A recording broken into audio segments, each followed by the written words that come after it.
पढ़ेंगे तो मोबाइल नहीं दिखाना है। हेलो दोस्तों, नमस्कार। आज एक बार पुनः हम आपको एक वनौषधि का परिचय कराने जा रहे हैं।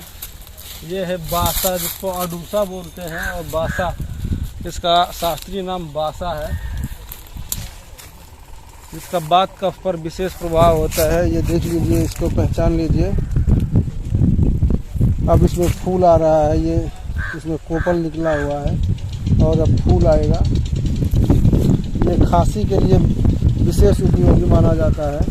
अब थोड़ा सा इसका मैं आप लोगों को परिचय करा देना चाहूँगा।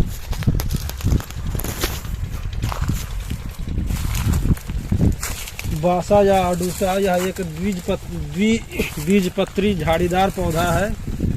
एक एंथीसिया परिवार का पौधा है। इसकी पत्तियां देख लीजिए, इसकी पत्तियां लंबी होती है, नुकीली होती हैं और तनों पर पर्वसंधि पर सम्मुख क्रम में सजी रहती है। इसके फूल सफ़ेद रंग के होते हैं एवं पुष्पमंजरी गुच्छेदार होती है। यह एक औषधि पौधा है। इसकी पत्ती बेसिन इसके पत्ती में बेसिन नामक उपचार पाया जाता है। इसका उपयोग विभिन्न प्रकार की दवाइयों के रूप में किया जाता है। खांसी में इसके सेवन से काफ़ी आराम मिलता है। आयुर्वेदिक एवं होम्योपैथी दवाई बनाने में इस पौधे का इस्तेमाल किया जाता है। औषधियाँ इसकी पत्तियों एवं जड़ों से तैयार की जाती हैं।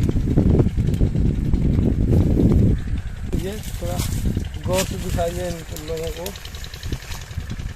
ये देखिए, इसमें एक सफ़ेद ये छोटा छोटा फूल आया है। ये देखिए, ये सफ़ेद फूल अब ये फरवरी मार्च के महीने में ये पूरा पौधा जो है सफ़ेद फूलों से लग जाएगा। ये देखिए, बहुत सारे इसके पौधे हैं।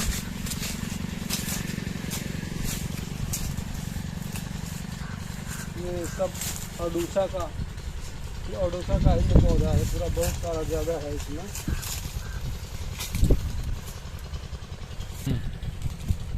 बासा, आचार्य चरक ने बासा को रक्त पित्त चिकित्सा में श्रेष्ठ माना है।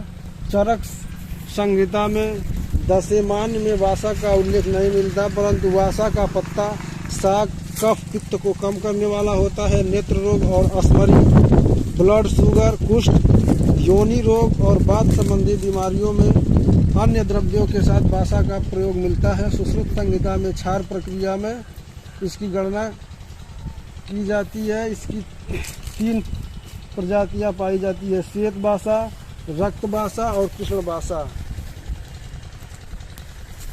तो बताने जा रहे हैं बासा का अपना एक अनुभूत नुस्खा, जो हम लोग इसको अपने मरीजों पर अनुभव किए हैं। ये देख लीजिए, ये है बासा है ये, और ये है गिलोय। गिलोय को त्रिदोष नाशक माना जाता है। गिलोय के बारे में इस कोरोना में तो लगभग काफ़ी लोग इससे परिचित हो गए हैं। गिलोय से देख लीजिए, ये गिलोई है और ये बासा है।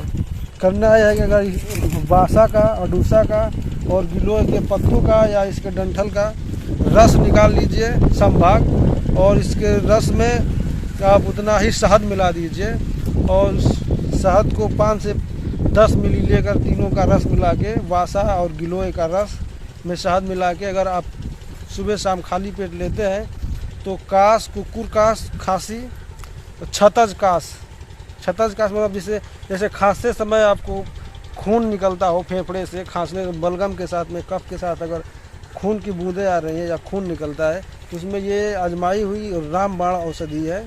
या तो आप इसको गिलोय का और अडूसे का आप काढ़ा बना लीजिए। दोनों को 100-100 ग्राम मिला के और जल में उबाल लीजिए। उबाल के और उसके रस जो काढ़ा तैयार हो, उस काढ़े में आप थोड़ा सा शहद मिला के और सुबह शाम खाली पेट अगर आप लेते हैं 15 से 20 ml, तो जो खून निकलता है मुख से खांसते समय, या फेफड़े में कहीं घाव हो गया है, व्रण हो गया है, या सीने में जमा हुआ कफ बाहर निकल जाता है।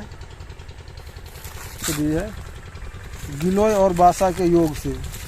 अडूसा और गिलोय, गुरिच भी बोलते हैं इसको हमारे यहाँ। तो गुरिच का और बासा को का रस मिला के और शहद मिला के आप लीजिए और स्वास्थ्य लाभ पाइए।